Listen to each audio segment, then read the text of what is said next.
Pensé que solo era un mareo, de esos que te dan cuando ya pasaste los 70 años y el cuerpo empieza a cobrarte todas las deudas de una vida trabajando bajo el sol. Pero cuando el doctor Ramírez me miró por encima de sus lentes y me preguntó con esa voz seria que usan los médicos cuando saben algo que tú no sabes: don Alfonso, ¿su hijo suele traerle la comida?, sentí como si me hubieran dado un golpe en el estómago.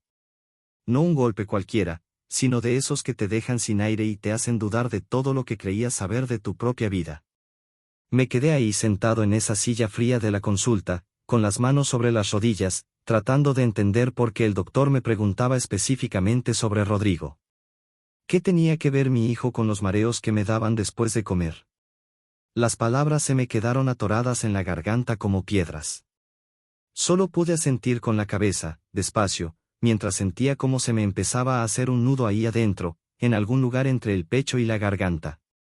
Sí, doctor, logré decir finalmente, con la voz más ronca de lo normal. Rodrigo me trae el almuerzo casi todos los días desde que su madre falleció. Dice que no quiere que yo ande batallando con la comida, que mejor él me ayuda. Las palabras me salieron lentas, como si al decirlas en voz alta estuviera construyendo algo que no quería ver terminado. El doctor anotó algo en su libreta sin mirarme a los ojos. Ese maldito silencio que se extendió por la consulta como una sombra fría, me dio más miedo que cualquier diagnóstico que me hubiera dado antes. He estado enfermo de otras cosas en mi vida, me operaron de la hernia hace 5 años, tuve un susto con el corazón hace 3, pero nunca había sentido este tipo de inquietud que te come por dentro sin saber exactamente por qué. ¿Y los mareos empezaron hace cuánto, don Alfonso?, preguntó el doctor sin levantar la vista de sus notas. Como 3 meses, más o menos, le respondí, tratando de recordar exactamente cuándo había sido la primera vez. Al principio pensé que era cosa de la presión, usted sabe, a mi edad todo puede ser la presión. Pero luego empezaron a venir más seguido, siempre después de comer. Me froté las manos, que de repente me sudaban aunque la consulta estaba fría. Doctor, ¿qué está pasando? ¿Por qué me pregunta por Rodrigo? El doctor Ramírez finalmente me miró directo a los ojos, y en esa mirada vi algo que me heló la sangre: preocupación real, no la preocupación profesional que muestran cuando te van a recetar unas pastillas más caras, sino preocupación de verdad, de la que te avisa que algo grave está pasando. Don Alfonso, necesito que me responda con toda honestidad, dijo despacio, eligiendo cada palabra como si caminara sobre vidrios rotos. ¿Ha notado algo extraño en Rodrigo últimamente? ¿Algún cambio en su comportamiento, en cómo lo trata, en su actitud hacia usted? La pregunta me cayó como cubeta de agua helada. ¿Comportamiento extraño en Rodrigo? Mi hijo, el que había llorado en mis brazos cuando Patricia murió, el que me había prometido que nunca me iba a dejar solo, el que insistía en traerme la comida todos los días porque eso es lo que haría mamá. ¿Ese Rodrigo? No, doctor, Rodrigo es un buen hijo, dije, pero mientras las palabras salían de mi boca, algo en mi cerebro empezó a hacer clic, como cuando encuentras una pieza del rompecabezas que no sabías que estaba perdida. Pequeños detalles que había ignorado empezaron a aparecer en mi mente como fotografías viejas que de repente se revelan. La forma en que Rodrigo insistía en que me comiera todo, sin dejar nada en el plato. Papá, tienes que comer bien, te estás poniendo muy flaco, me decía siempre con esa voz preocupada. La manera en que se quedaba parado en la cocina, mirándome mientras comía, como si esperara algo. Las veces que me preguntaba, casi con ansiedad, ¿cómo te sientes, papá? Todo bien, apenas terminaba de comer. Y si estás sintiendo ese mismo nudo en la garganta que yo sentí en ese momento, ese mismo miedo de descubrir algo que no quieres saber sobre tu propia familia, suscríbete a este canal ahora mismo. Dale clic a ese botón rojo porque lo que viene es algo que ningún padre debería tener que enfrentar, pero que necesitas escuchar para protegerte y proteger a los tuyos. Esta historia apenas está comenzando, y créeme, necesitas saber cómo termina. El doctor se reclinó en su silla y entrelazó los dedos sobre el escritorio. Don Alfonso, los análisis que le hicimos la semana pasada mostraron algo preocupante. Niveles elevados de ciertas sustancias en su sangre que no deberían estar ahí. Sustancias que no aparecen naturalmente en el cuerpo, que tienen que venir de afuera. Sustancias, repetí como un tonto, sin entender todavía, o tal vez sin querer entender. ¿Qué tipo de sustancias, doctor? Sustancias tóxicas, don Alfonso. En cantidades pequeñas, pero constantes.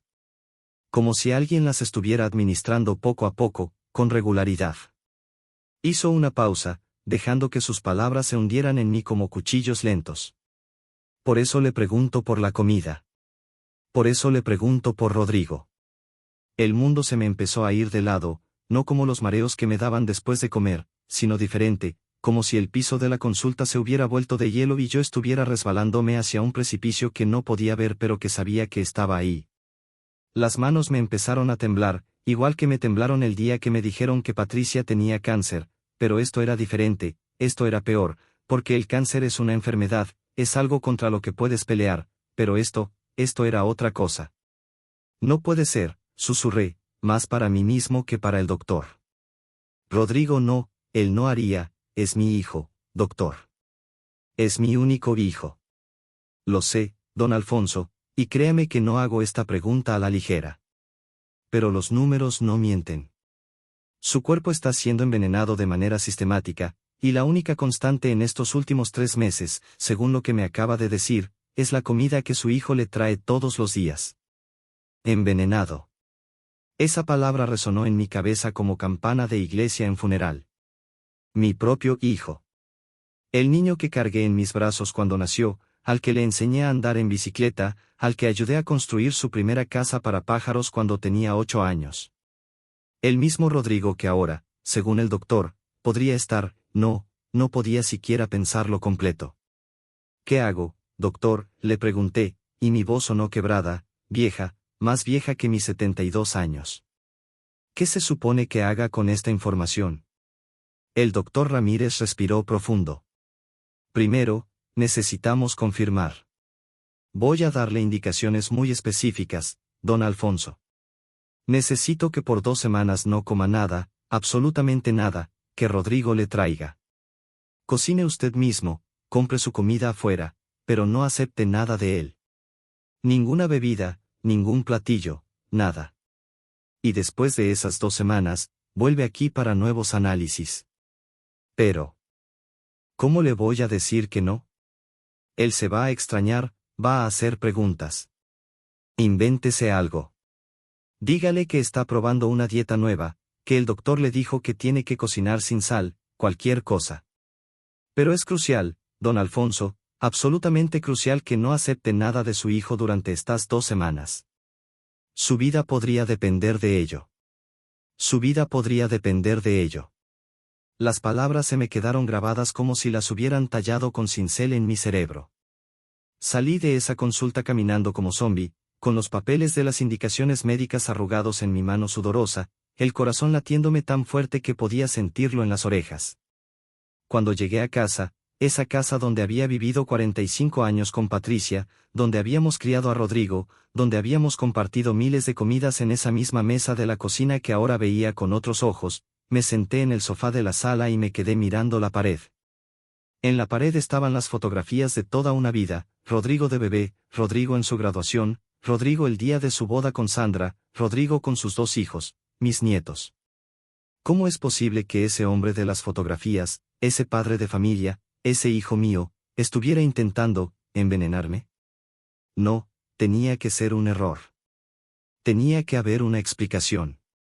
Los análisis estaban mal, el doctor se había equivocado, había alguna otra causa para esos niveles elevados de lo que fuera que tuviera en la sangre. Porque la alternativa, la posibilidad de que mi único hijo, la única familia que me quedaba en este mundo después de que Patricia se fue, estuviera deliberadamente, conscientemente, tratando de matarme. Esa posibilidad era un abismo al que no me quería asomar. Pero ahí estaba la pregunta, flotando en el aire de mi sala vacía como humo que no se puede agarrar ni dispersar, ¿por qué? Si era verdad, si todo esto resultaba ser cierto, ¿por qué Rodrigo querría verme muerto? ¿Qué había hecho yo? ¿En qué había fallado como padre para que mi propio hijo me quisiera 6 pies bajo tierra? Las lágrimas me empezaron a brotar sin permiso, lágrimas de viejo confundido, de padre que no entiende que salió mal, de hombre que se había pasado toda su vida trabajando, sacrificándose, dando todo por su familia, solo para terminar sentado en su sofá preguntándose si su hijo lo estaba envenenando. El timbre sonó. Me sequé las lágrimas rápido, con el dorso de la mano, y me levanté. Antes de abrir la puerta, miré por la ventana. Era Rodrigo. Traía en las manos, como todos los días a esta hora, un recipiente de plástico con comida. Mi almuerzo. Me quedé parado detrás de la puerta, con la mano sobre la manija, sintiendo como el corazón me latía tan fuerte que pensé que Rodrigo lo iba a escuchar desde afuera. El timbre sonó otra vez, más insistente esta vez. «Papá, ¿estás ahí?» «Soy yo, te traje tu comida favorita», escuché su voz del otro lado, esa voz que conocía desde que dijo su primera palabra, esa voz que ahora me sonaba diferente, extraña, como si la estuviera escuchando por primera vez. Respiré hondo y abrí la puerta. Ahí estaba Rodrigo con su sonrisa de siempre, el cabello un poco despeinado por el viento, su camisa de trabajo todavía puesta, el recipiente de plástico en las manos. Mi hijo. El mismo que hace 30 años me abrazaba las piernas cuando llegaba del trabajo. El mismo que ahora, según el doctor Ramírez, podría estar tratando de matarme poco a poco. «Hola, papá. ¿Te ves cansado? ¿Estás bien?», preguntó mientras entraba, y yo noté algo que nunca había notado antes, como sus ojos me examinaban, como me miraba de arriba a abajo como buscando algo específico. ¿O siempre había sido así y yo nunca lo había visto? «Estoy bien, hijo. Nomás un poco cansado», le dije, tratando de que mi voz sonara normal, aunque por dentro sentía como si tuviera piedras en el estómago. Rodrigo caminó directo a la cocina, como siempre hacía, y puso el recipiente sobre la mesa. «Te hice pollo en salsa verde, de ese que te gusta tanto. Sandra me ayudó con el sabor, dice que le quedó igualito a como lo hacía mamá». Se quedó ahí parado, mirándome, esperando que me sentara a comer como hacía todos los días. Pero esta vez no podía. Las palabras del doctor resonaban en mi cabeza: no acepte nada de su hijo durante estas 2 semanas. Su vida podría depender de ello. «¿Sabes qué, hijo? Hoy no tengo mucha hambre», dije, y vi cómo su sonrisa se congelaba un poco. «Fui al doctor esta mañana y me dijo que tengo que cuidar mi dieta, que tengo los niveles de no sé qué cosa muy altos. Me dio una lista de alimentos que no puedo comer por un tiempo». La expresión de Rodrigo cambió. No fue nada dramático, nada obvio, solo un pequeño cambio en los ojos, una tensión en la mandíbula que apareció por un segundo antes de que volviera a sonreír. ¿O me lo estaba imaginando? ¿El doctor? «¿Qué doctor, papá? No me dijiste que tenía cita hoy», dijo, y había algo en su tono, algo que no sabía si era preocupación genuina o otra cosa.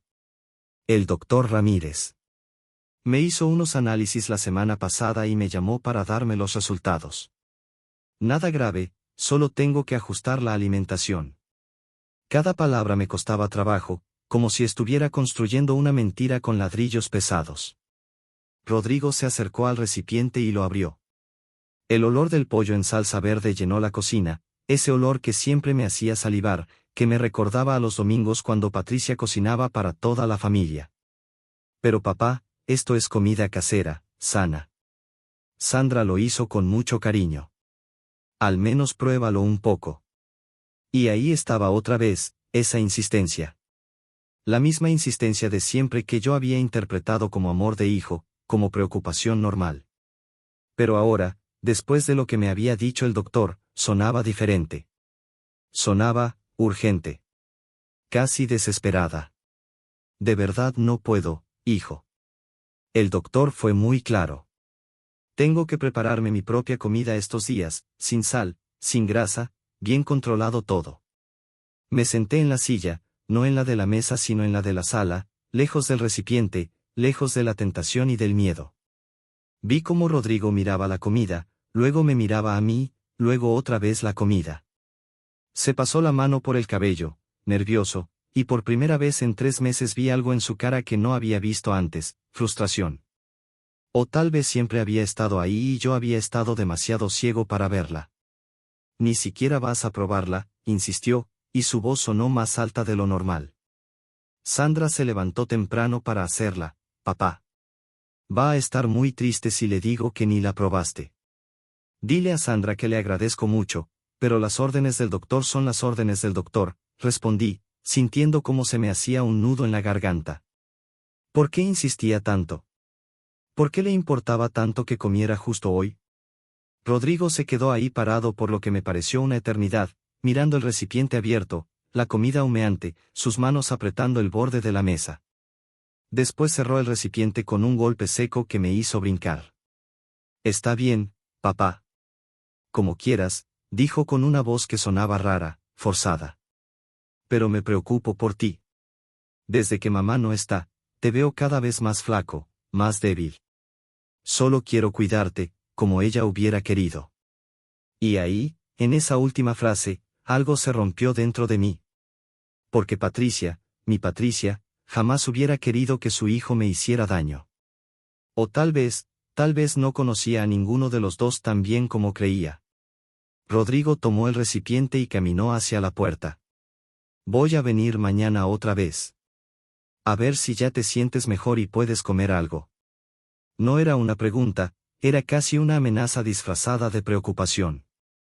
Cuando cerró la puerta, me quedé sentado en esa silla, mirando el espacio vacío donde había estado mi hijo, sintiendo como todo lo que creía saber de mi vida se desmoronaba como casa de naipes en temblor. ¿Y si el doctor tenía razón? Esa noche no pude dormir. Me quedé sentado en la cama, la misma cama donde Patricia y yo habíamos dormido durante 40 años, mirando el techo en la oscuridad, tratando de entender cuando todo se había torcido. En todos estos años he aprendido que los peores dolores no son los que te dan de golpe, sino los que se van instalando poquito a poquito, hasta que un día te das cuenta de que llevas meses cargando algo que te está matando por dentro. Me levanté y fui al cuarto que había sido de Rodrigo cuando era niño. Ahora lo usaba como bodega, pero en el closet todavía guardaba algunas de sus cosas de la infancia que Patricia nunca tuvo corazón para tirar. Saqué una caja vieja de cartón, de esas que se van deshaciendo con el tiempo, y la abrí sentado en el piso como si yo también fuera niño otra vez. Ahí estaban las fotografías. Rodrigo con 3 años, sonriendo sin dientes de adelante, montado en mis hombros en el parque Agua Azul. Yo todavía era joven entonces, con el pelo negro y sin esta panza que cargo ahora. Los dos nos veíamos tan felices en esa foto que me costaba trabajo creer que ese niño y el hombre que hoy me había traído la comida eran la misma persona. Encontré otra foto, esta de cuando Rodrigo tenía 8 años. Era un sábado, me acuerdo perfecto porque los sábados eran nuestros días especiales. Yo trabajaba de lunes a viernes en construcción, turnos de 10 horas bajo el sol de Arizona, pero los sábados eran sagrados. Los sábados eran para mi hijo. En esa foto estábamos en el taller del garaje, él con unos guantes de trabajo demasiado grandes para sus manos, ayudándome a arreglar una silla de madera que se había roto. Papá, cuando sea grande quiero ser como tú, me había dicho ese día mientras le enseñaba a usar el martillo. Se me hizo un nudo en la garganta del tamaño de un puño.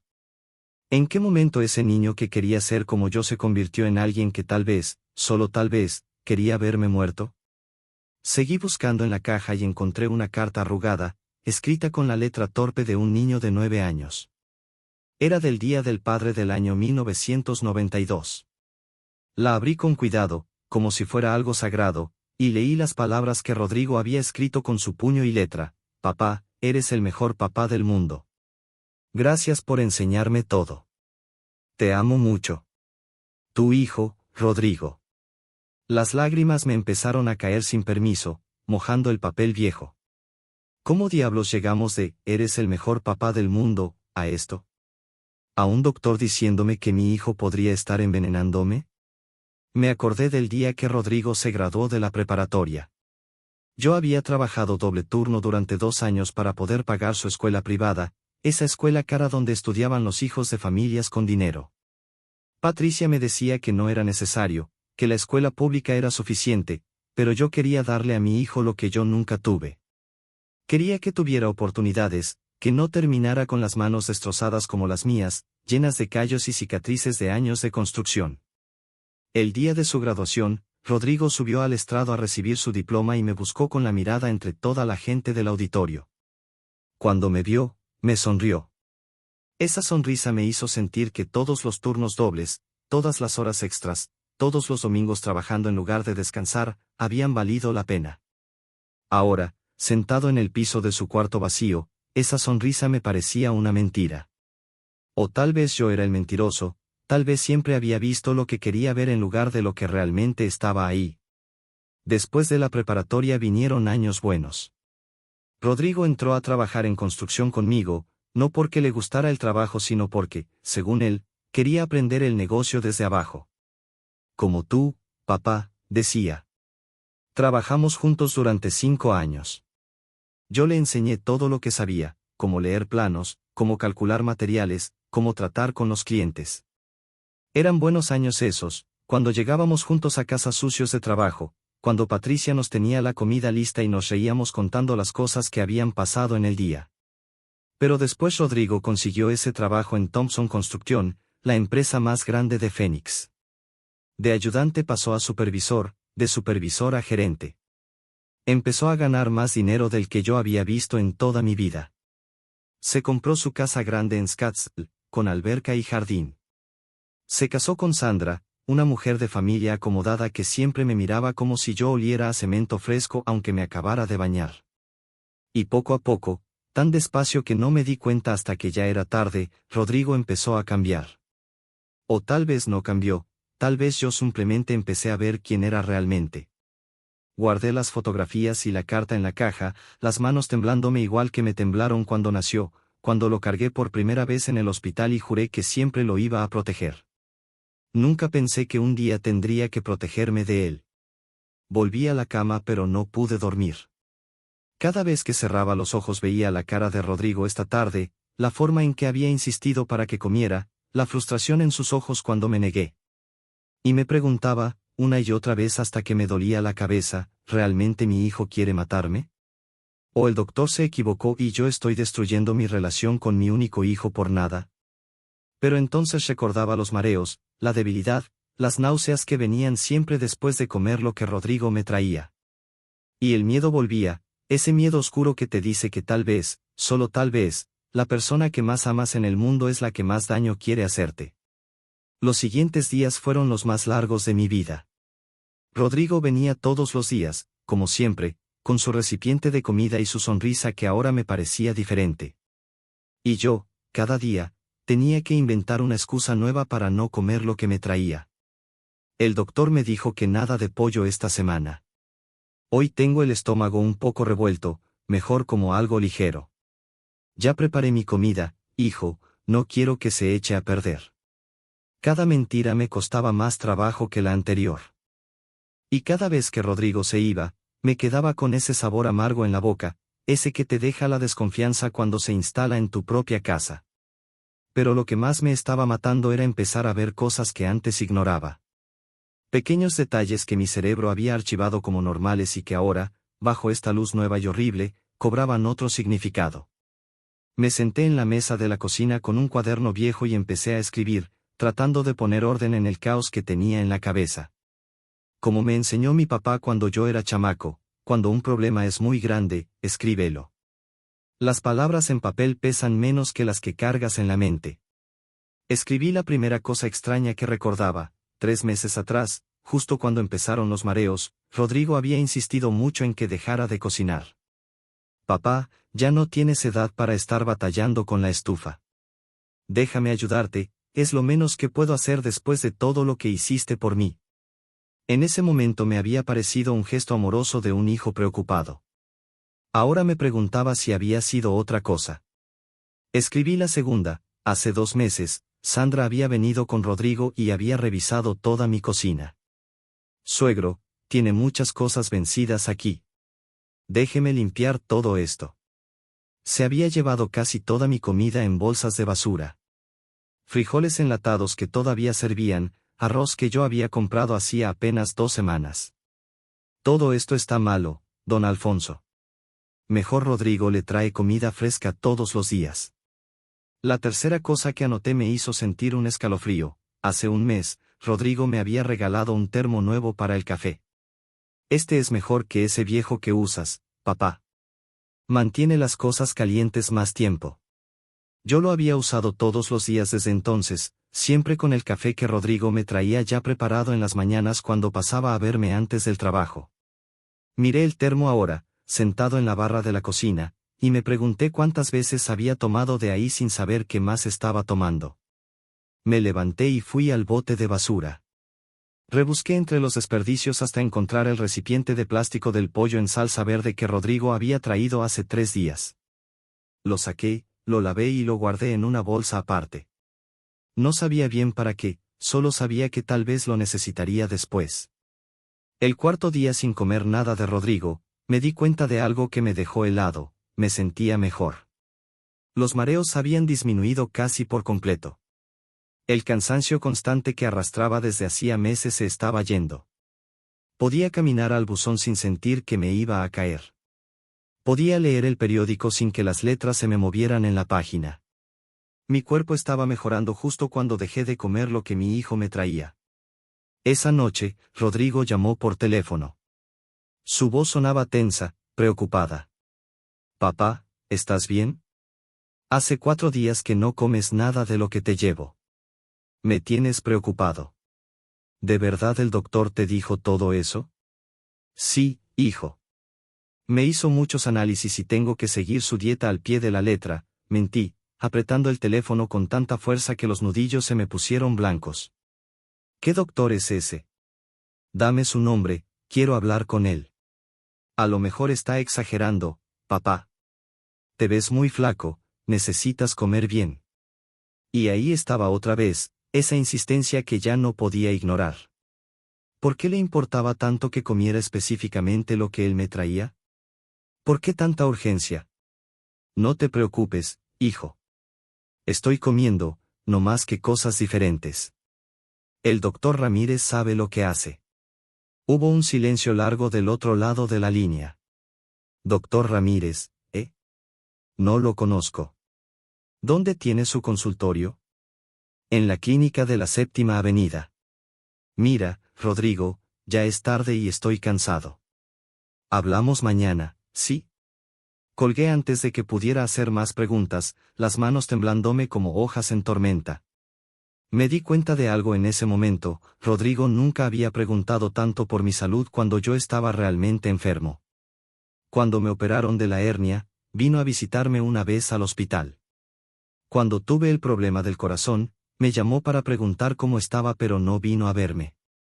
Pero ahora que supuestamente solo tenía que cuidar mi dieta, no dejaba de insistir, de preguntar, de presionar. Me senté en el sofá y miré otra vez mi cuaderno con las notas. Sumé todo: la insistencia en cocinarme, la limpieza de mi alacena, el termo nuevo, las preguntas constantes, la frustración cuando no comía lo que me traía. Un hombre que trabajó 40 años en construcción aprende a ver los patrones, a darse cuenta cuando algo no está bien armado. Y todo esto junto, formaba un patrón que me aterraba ver completo. El día 11, sin comer nada de Rodrigo, volví al consultorio del doctor Ramírez para los nuevos análisis. Me sacaron sangre otra vez, me hicieron las mismas preguntas de siempre, y el doctor me dijo que volviera en 3 días para los resultados. Esos 3 días fueron una tortura. Rodrigo venía cada vez más seguido, a veces 2 veces al día. En las mañanas con café, recién hecho, en las tardes con comida. Y cada vez que yo rechazaba lo que traía, veía cómo su cara se tensaba un poco más, como la máscara de hijo preocupado se iba resquebrajando para dejar ver algo más oscuro debajo. «Papá, en serio, ya me estás asustando. No has comido nada de lo que te llevo en casi 2 semanas. ¿Qué clase de dieta es esa? Déjame hablar con ese doctor». «Ya te dije que no, Rodrigo. Estoy bien, estoy siguiendo las indicaciones médicas». «Pero te ves peor, papá. Más flaco, más pálido». Era mentira. Me veía mejor y los dos lo sabíamos. El color me había regresado a la cara, podía caminar sin marearme, dormía mejor. Pero Rodrigo insistía en que me veía mal, como si repitiendo la mentira pudiera hacer la verdad. El día 14 llegó. Entré al consultorio del doctor Ramírez con el estómago hecho nudo, las manos sudándome dentro de los bolsillos. El doctor me hizo pasar y cerró la puerta con más cuidado del normal. Don Alfonso, siéntese por favor. Me senté. El doctor puso los papeles de los análisis sobre el escritorio y me miró directo a los ojos. En esa mirada vi confirmación de algo que una parte de mí todavía rezaba que fuera mentira. Los niveles de sustancias tóxicas en su sangre han bajado dramáticamente, dijo despacio, eligiendo cada palabra. Casi han desaparecido por completo. Su cuerpo se está limpiando.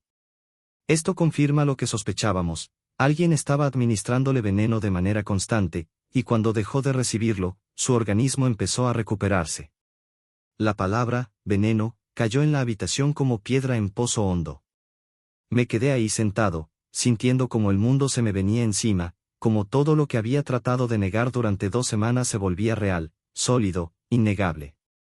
¿Está seguro, doctor?, pregunté con un hilo de voz, aunque ya sabía la respuesta. Completamente seguro, don Alfonso. No hay duda.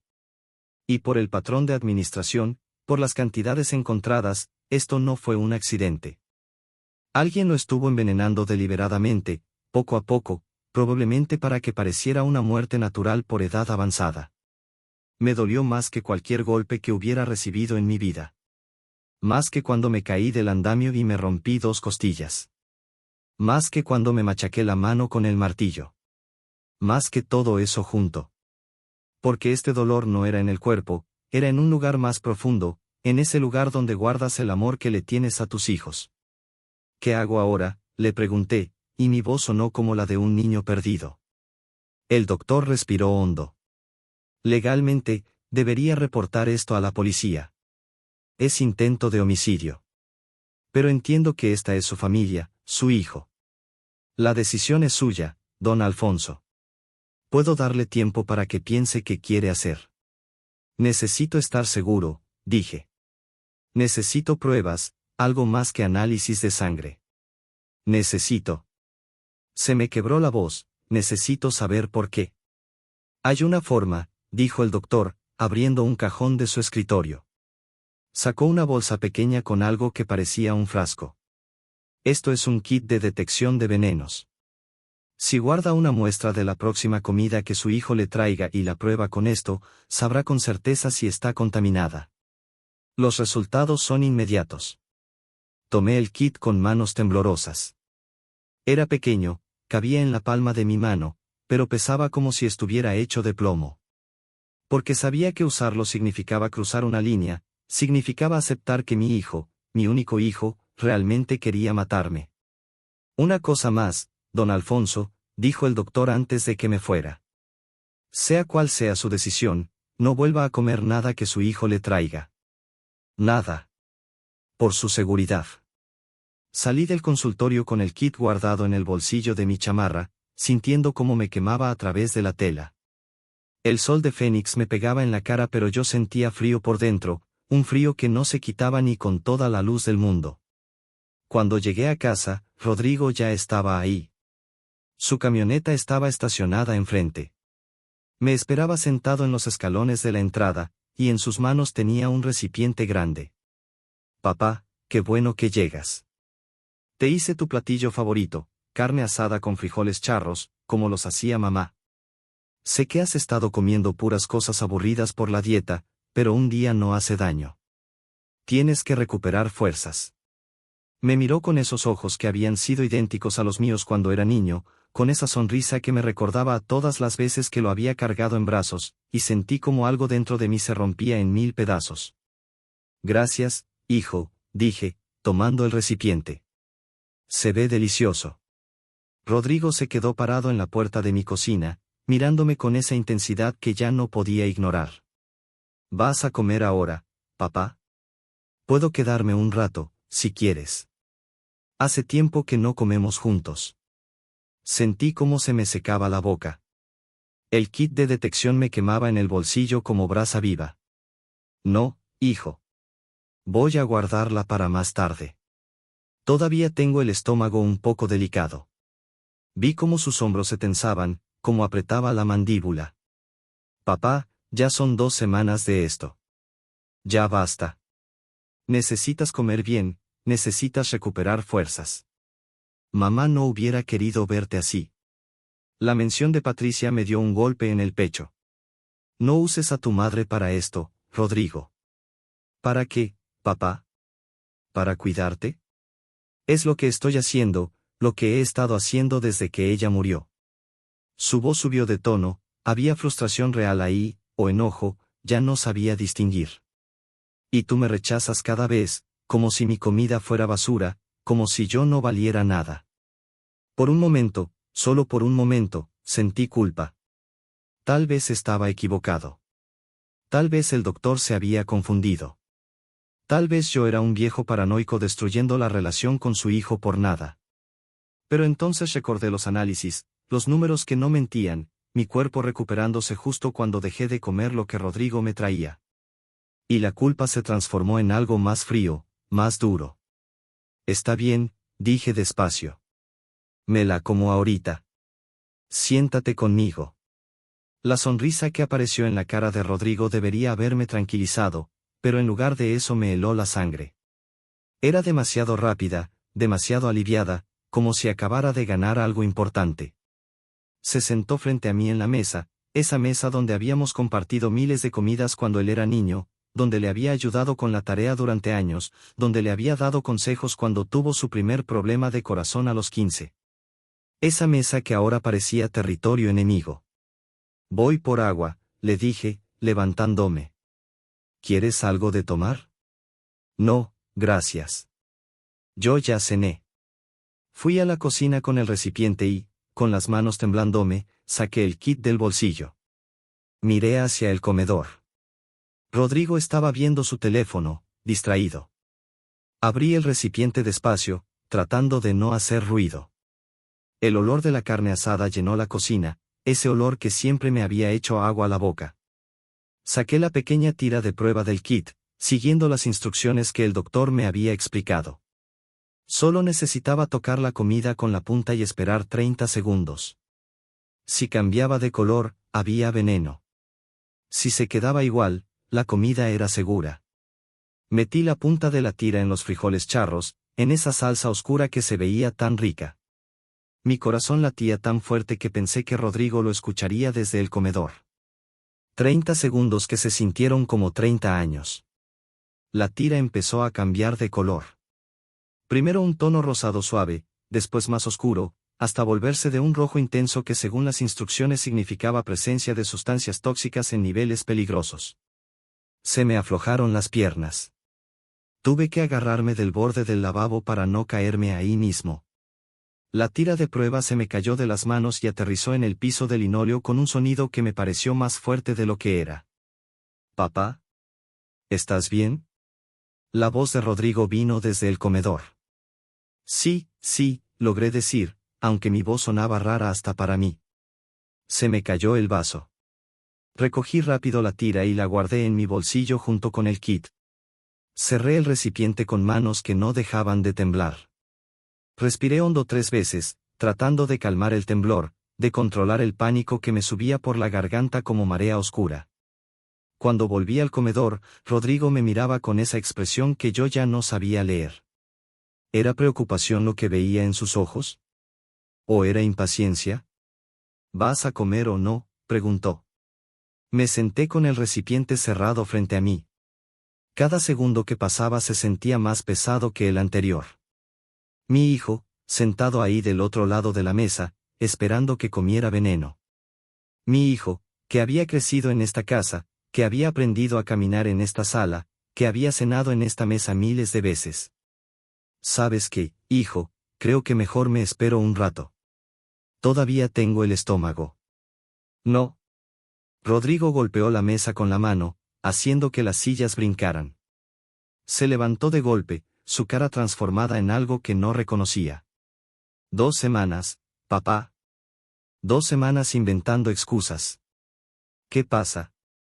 ¿Ya sabes algo? El silencio que cayó sobre la cocina fue denso, peligroso. Nos miramos a los ojos, padre e hijo, y en ese momento algo cambió para siempre entre nosotros. Ya no había máscaras, ya no había pretensiones. ¿Qué debería saber, Rodrigo?, pregunté con voz firme que no sabía que tenía. Lo vi dudar, vi cómo calculaba qué decir, como la furia se transformaba en algo más controlado. Nada, papá. Solo me preocupo por ti. Claro. Me levanté, tomando el recipiente. Voy a guardarlo en el refrigerador. Me lo como mañana. Papá. Vete a tu casa, Rodrigo. Ya es tarde. Sandra te debe estar esperando.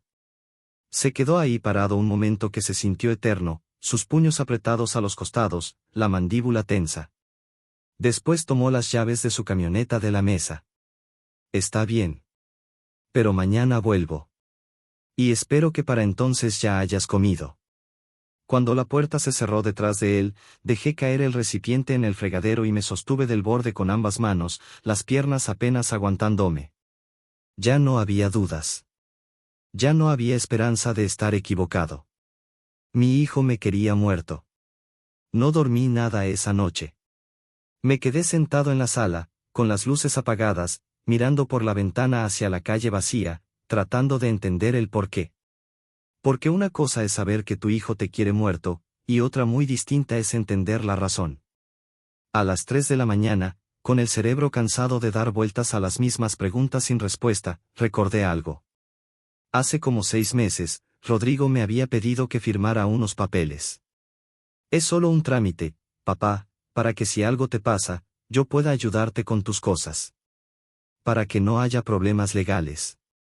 Yo había firmado sin leer mucho, confiando en mi hijo como siempre había confiado. Pero ahora, esos papeles cobraban otro significado. Me levanté y fui a mi cuarto, al pequeño archivero donde guardaba todos mis documentos importantes. Saqué la carpeta donde tenía mis papeles legales y empecé a buscar. No tardé mucho en encontrar lo que buscaba. Poder notarial. Beneficiario de seguro de vida. Testamento. Empecé a leer bajo la luz de la lámpara, y con cada línea que leía, sentía como el estómago se me revolvía más. Había firmado un poder notarial dándole a Rodrigo control total sobre mis finanzas y yo quedaba incapacitado. Había cambiado el beneficiario de mi seguro de vida de Patricia a Rodrigo después de que ella murió. Y el testamento dejaba todo a mi hijo. Pero no era eso lo que me dejó helado. Era otra cosa, otro papel que estaba ahí metido, uno que yo no recordaba haber visto antes. Era una cotización. De un asilo de ancianos. El Sunset Valley Retirement Home. Fecha, 4 meses atrás. Y en la parte de abajo, con la letra de Rodrigo, había una nota: habitación individual, cuidado básico, 4,500 pesos al mes. Demasiado caro. Mejor opción, que se quede en casa hasta que. La nota se cortaba ahí. Hasta que qué, Rodrigo. Hasta que me muera. Las manos me temblaron tanto que el papel casi se me cae. Ahora entendía. Rodrigo no me quería en un asilo porque era caro, pero tampoco me quería vivo en mi propia casa. La solución más barata, más limpia, más conveniente para él era simplemente eliminarme. Y con el seguro de vida y la casa pagada que Patricia y yo habíamos comprado con 40 años de sacrificio, Rodrigo recibiría una buena cantidad de dinero. Suficiente para mantener ese estilo de vida caro que llevaba en Scottsdale, suficiente para impresionar a Sandra y su familia de dinero. Me senté en la cama con todos esos papeles esparcidos a mi alrededor y lloré. Lloré como no había llorado desde que enterramos a Patricia. Pero estas lágrimas eran diferentes, eran más amargas, porque no lloraba por perder a alguien por muerte natural, lloraba por descubrir que el hijo que había criado con tanto amor me veía solo como un obstáculo, como un problema que resolver, como una cuenta bancaria con patas. El sol empezó a salir por la ventana y yo seguía ahí sentado, rodeado de papeles que contaban la historia de mi propia muerte planeada. En todos estos años de construcción aprendí que cuando un edificio tiene las bases podridas, no importa qué tan bonito se vea por fuera, está destinado a caerse. Y mi relación con Rodrigo, me daba cuenta ahora, había tenido las bases podridas desde hacía mucho tiempo. Yo solo no había querido verlo. Pensé en todos los signos que había ignorado. Las veces que Rodrigo me hablaba con ese tono de impaciencia cuando le pedía ayuda con algo. La forma en que Sandra arrugaba la nariz cuando venía a visitarme, como si mi casa, mi vida entera, fuera algo sucio, algo inferior. Las pocas veces que mis nietos venían a verme, siempre apurados, siempre con prisa por irse. Para ellos yo era una carga. Un viejo inconveniente que todavía respiraba cuando ya debería estar bajo tierra junto a Patricia. A las 8 de la mañana sonó el teléfono. Era Rodrigo. Buenos días, papá. Paso en la tarde con comida. Hoy Sandra hizo pozole, de ese que te gusta. Y no aceptaré un no como respuesta. Ya es tiempo de que dejes esa dieta ridícula. Su voz sonaba firme, determinada. Ya no había pretensión de preocupación, solo una orden clara. Está bien, hijo, respondí con una calma que no sabía que tenía. Aquí te espero. Colgué el teléfono y me quedé mirando esos papeles sobre mi cama. El poder notarial, el seguro de vida, el testamento, la cotización del asilo. Las piezas del rompecabezas finalmente estaban todas en su lugar, formando una imagen que me rompía el corazón pero que al menos me daba claridad. Ya sabía qué estaba pasando. Ya sabía por qué. Ahora tenía que decidir qué iba a hacer al respecto. Y mientras me preparaba un café en la cocina, uno que yo mismo había hecho, sin veneno, sin mentiras, sin miedo, me di cuenta de algo importante: un hombre puede perder muchas cosas en la vida, pero si pierde el respeto por sí mismo, ya no le queda nada. Y yo no iba a permitir que mi hijo me quitara eso también. Rodrigo vendría en la tarde con su pozole envenenado. Pero esta vez, las cosas iban a ser diferentes. Esta vez, yo estaba preparado. A las 4 de la tarde sonó el timbre. Rodrigo estaba puntual, como siempre. Abrí la puerta y ahí estaba él con una olla grande de pozole, sonriendo como si nada, como si no estuviera trayendo veneno disfrazado de comida casera. Hola, papá. Sandra se esmeró con esto, lo hizo desde temprano. Dice que es especial para ti. Entró sin esperar invitación, directo a la cocina como dueño de casa. Qué bueno, hijo, dije, cerrando la puerta detrás de mí. Esta vez no temblaba. Esta vez estaba listo. Rodrigo puso la olla en la estufa y empezó a servir 2 platos hondos. Vamos a comer juntos, papá. Como en los viejos tiempos. Tú y yo, una buena comida, una buena plática. Me senté en la mesa y lo observé moverse por mi cocina con esa familiaridad que viene de años de conocer un lugar. Pero había algo diferente en sus movimientos hoy, algo tenso, como si estuviera representando un papel que ya le pesaba. Puso los 2 platos en la mesa. El pozole olía delicioso, con todo y sus rábanos, su lechuga, sus tostadas al lado. Patricia lo hacía exactamente así. Rodrigo sabía que era mi favorito. Se ve muy rico, dije, mirando el plato sin tocarlo. Pruébalo, insistió Rodrigo, sentándose frente a mí. Él no tenía plato, noté. Solo yo. Anda, papá. Antes de que se enfríe. Tomé la cuchara despacio. La metí en el caldo rojo, levanté un poco de maíz y chile. Rodrigo me miraba fijamente, esperando, sus ojos siguiendo cada uno de mis movimientos. Sabes, hijo, dije, dejando la cuchara sobre la mesa sin probar bocado, encontré unos papeles interesantes anoche. Vi cómo se le tensaba la espalda. ¿Qué papeles? El poder notarial que me hiciste firmar. La cotización del asilo. El seguro de vida. Hice una pausa, mirándolo directamente a los ojos. Y fui con el doctor Ramírez. Me hizo análisis completos. El color se le fue de la cara. ¿Qué te dijo? Me dijo que me estaban envenenando.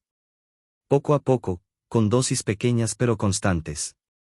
Me dijo que si seguía comiendo lo que me traías, estaría muerto en cuestión de meses. Mi voz salió firme, sin temblor. Probé la comida de ayer con un kit de detección, Rodrigo. La carne asada que preparaste con tanto cariño. Dio positivo para veneno. Se hizo un silencio tan denso que se podía cortar con cuchillo. Rodrigo se quedó ahí sentado, paralizado, su cara pasando por 100 emociones diferentes en segundos: sorpresa, miedo, negación, y finalmente, algo peor. Resignación. No sabes de qué hablas, dijo, pero su voz sonaba hueca, sin convicción. Sé exactamente de qué hablo, hijo. Empujé el plato de pozole hacia él. ¿Por qué no te lo comes tú? Si es tan especial, tan hecho con amor, cómetelo tú. Se puso pálido como papel. Yo ya comí. Mentira. Me levanté de la silla, sintiendo una fuerza que no sabía que tenía. Dime la verdad, Rodrigo. Después de todo, ¿qué vas a perder? Ya sé todo. Dime por qué. Dime por qué tu propio padre tiene que morir para que tú puedas vivir. Lo vi quebrarse. Los hombros se le cayeron, la máscara finalmente se desmoronó por completo. Cuando habló, su voz sonaba cansada, como si llevara años cargando esto. Estoy en quiebra, papá, dijo sin mirarme. La casa de Scottsdale, los coches, la escuela privada de los niños, todo. Sandra viene de familia con dinero y espera cierto nivel de vida. Yo no puedo darle eso con mi sueldo. Me metí en deudas, muchas deudas. Y cuando te vi ahí, solo, en esta casa pagada, con el seguro de vida, pensé que. ¿Pensaste que sería más fácil matarme que pedirme ayuda? Por primera vez en meses, tal vez en años, Rodrigo me miró con honestidad. Y en sus ojos vi algo que me dolió más que todo el veneno que me había dado. No veía culpa, no veía arrepentimiento real. Solo veía frustración por haber sido descubierto. No lo entiendes, papá. Tú nunca entendiste lo difícil que es mantener una familia como la mía. Tú y mamá vivieron siempre en esta casita pequeña, con lo básico. Yo quiero más para mis hijos. Y para tener más, ¿yo tenía que morir? Se quedó callado. Y ese silencio fue toda la respuesta que necesitaba. Me acerqué a la estufa y apagué el fuego bajo la olla de pozole. Voy a darte una oportunidad que tú no me diste a mí, Rodrigo. Te voy a dar una oportunidad de irte ahorita mismo, de salir de esta casa y no volver nunca. ¿Y luego qué? ¿Vas a ir a la policía? No lo sé todavía, respondí con honestidad. Lo que sí sé es que desde este momento, tú ya no eres mi hijo. El niño que yo crié, el que me abrazaba cuando llegaba del trabajo, ese niño murió hace mucho tiempo. Lo que quedó es un extraño que me quiso matar por dinero. Rodrigo se levantó de la silla, tembloroso. Papá, Vete, dije con una voz que no admitía réplica. Y llévate tu pozole envenenado contigo. Rodrigo se quedó ahí parado un momento que se sintió eterno, mirándome como si esperara que yo dijera que todo era broma, que lo perdonaba, que las cosas podían volver a ser como antes. Pero los dos sabíamos que no había vuelta atrás. Papá, por favor, déjame explicarte. No hay nada que explicar, Rodrigo. Te escuché perfectamente. Estabas en quiebra y decidiste que era más fácil matarme que ser honesto conmigo.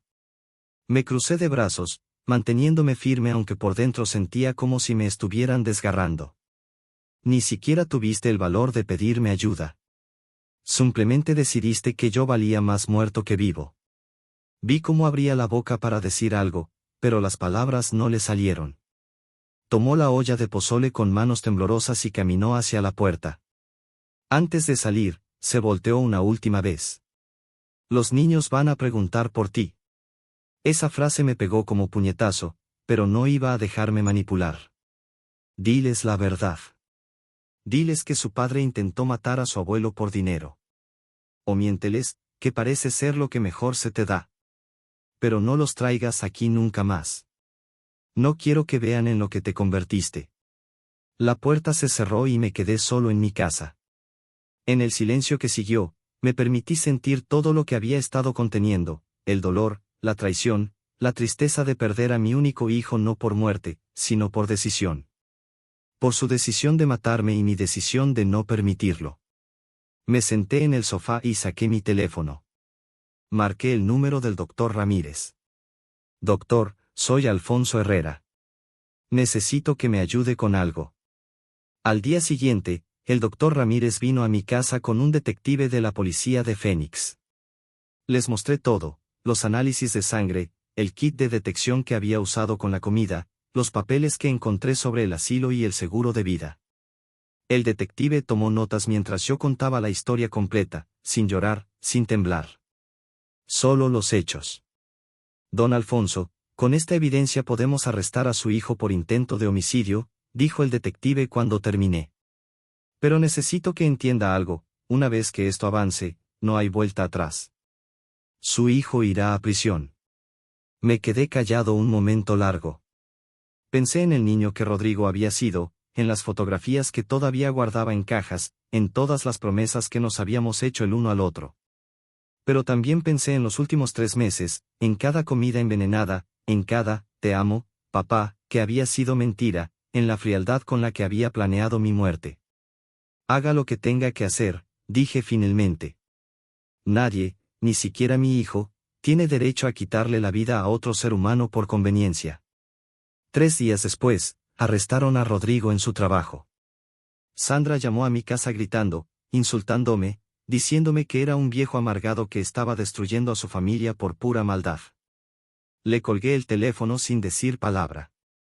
El caso no llegó a juicio. El abogado de Rodrigo negoció un acuerdo, mi hijo se declaró culpable de intento de homicidio a cambio de una sentencia reducida.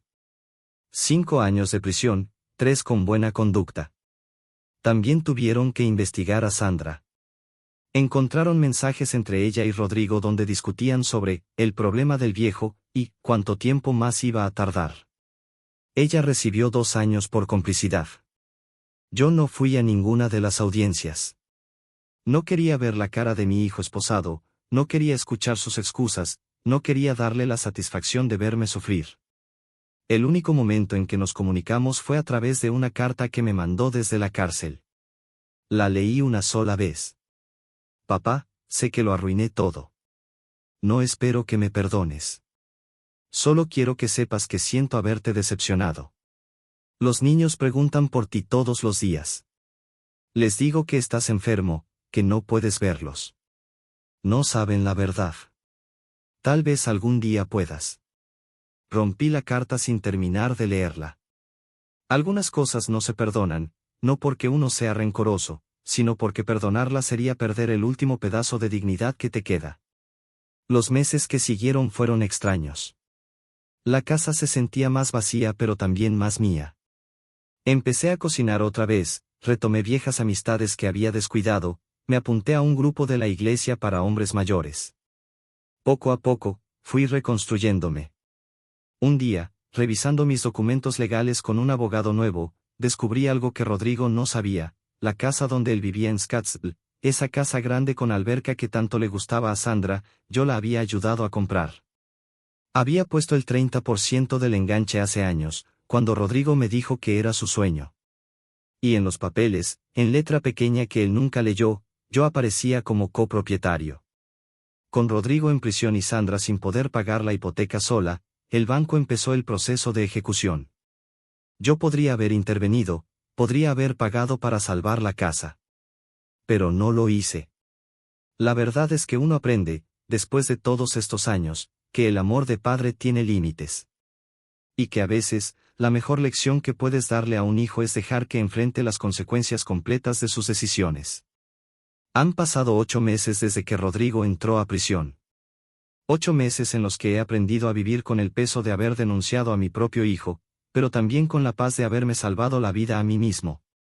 La casa de Scottsdale se perdió.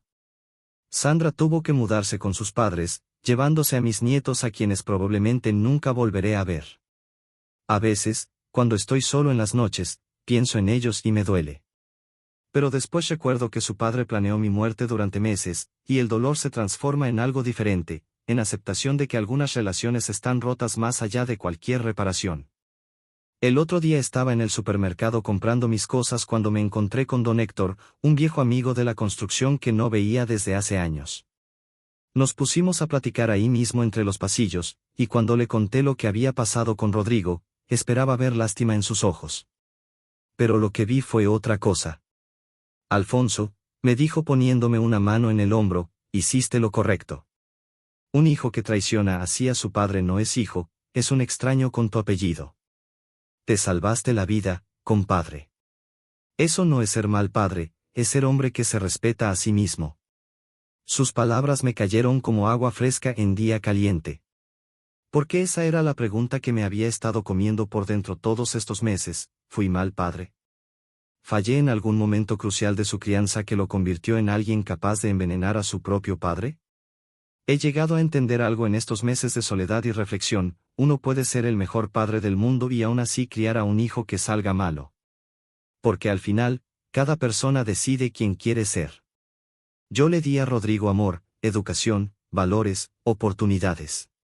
Trabajé turnos dobles para pagarle su escuela. Lo ayudé cuando necesitó dinero para su casa. Estuve ahí en cada momento importante de su vida. Pero él decidió que todo eso valía menos que su comodidad económica. Él decidió que mi vida era prescindible. Y esa decisión no fue mía, fue suya. Hace una semana empecé a trabajar medio tiempo en una ferretería del barrio. No necesito el dinero, pero necesitaba la rutina, la sensación de ser útil otra vez. El dueño, don Martín, es un hombre bueno que conoce mi historia completa y aún así me dio el trabajo sin hacer preguntas incómodas. Aquí todos tenemos pasado, Alfonso, me dijo el primer día. Lo que importa es cómo sigues adelante. Y eso es exactamente lo que estoy haciendo, seguir adelante. Algunas mañanas me levanto y olvido por un momento lo que pasó. Preparo mi café, prendo la radio, y por unos minutos soy simplemente un viejo disfrutando su retiro. Pero después la memoria regresa, y con ella el dolor. Pero es un dolor diferente ahora, más manejable, como una herida vieja que ya no sangra pero que te recuerda que alguna vez estuviste roto. Ayer recibí otra carta de Rodrigo. Esta vez sí la leí completa. Decía que había estado yendo a terapia en la cárcel, que estaba entendiendo muchas cosas sobre sí mismo, que quería ser mejor. Terminaba pidiendo que fuera a visitarlo. Guardé la carta en un cajón sin responder. Tal vez algún día esté listo para verlo otra vez. Tal vez algún día pueda sentarme frente a él en ese cuarto de visitas de la prisión y escuchar sus disculpas. Pero ese día no es hoy. Y tal vez nunca llegue. Porque he aprendido algo importante en estos 72 años de vida: perdonar no significa olvidar, y tampoco significa volver a confiar. Algunas traiciones son tan profundas que cambian para siempre la forma en que ves a una persona. Y está bien aceptar eso. Está bien decir, te perdono, pero no quiero volver a verte. Esta mañana desperté temprano, como siempre hago. Me preparé mi café sin prisa, sin miedo de que tuviera algo más que café. Desayuné huevos con frijoles que yo mismo cociné. Después me senté en el porche de mi casa a ver salir el sol sobre Phoenix, y por primera vez en mucho tiempo, sentí algo parecido a la paz. Un hombre de mi edad entiende que la vida no siempre te da los finales que esperabas. No hay reconciliación perfecta aquí, no hay abrazos de película ni lágrimas de perdón absoluto. Solo hay un viejo que decidió vivir, que eligió su propia vida sobre el amor de un hijo que había dejado de amarlo de verdad hace mucho tiempo. Y sabes que, si estás pasando por algo similar, si hay alguien en tu familia que te está haciendo daño, quiero que escuches esto bien claro: no le debes lealtad a quien no te la tiene a ti. No importa si es tu hijo, tu hermano, tu padre. Nadie tiene derecho a destruirte, y tú tienes todo el derecho de protegerte. La sangre no lo justifica todo. El amor no lo perdona todo. Y está bien poner límites, está bien decir, hasta aquí, está bien elegirte a ti mismo aunque otros te llamen egoísta. Porque al final del día, cuando estás solo en tu casa, con tu conciencia, con tus decisiones, lo único que importa es que puedas mirarte al espejo y ver a alguien que se respetó lo suficiente para no permitir que lo destruyeran. Yo me veo al espejo todas las mañanas. Y sí, veo a un hombre viejo, con arrugas profundas y manos callosas. Veo a alguien que perdió a su hijo de la peor manera posible. Pero también veo a alguien que sobrevivió, que luchó, que dijo basta cuando tuvo que decirlo. Y eso, después de todo lo que pasó, es suficiente. Si esta historia te movió algo por dentro, si te hizo pensar en tus propias relaciones familiares, si te recordó que nunca es tarde para defenderte, déjame un comentario contándome qué sentiste. Y si conoces a alguien que necesite escuchar esto, compártele este video. A veces, las historias de otros nos ayudan a entender las nuestras. Desde Phoenix, Arizona, Esta fue la historia de Alfonso Herrera, un hombre que eligió vivir. Nos vemos en la próxima.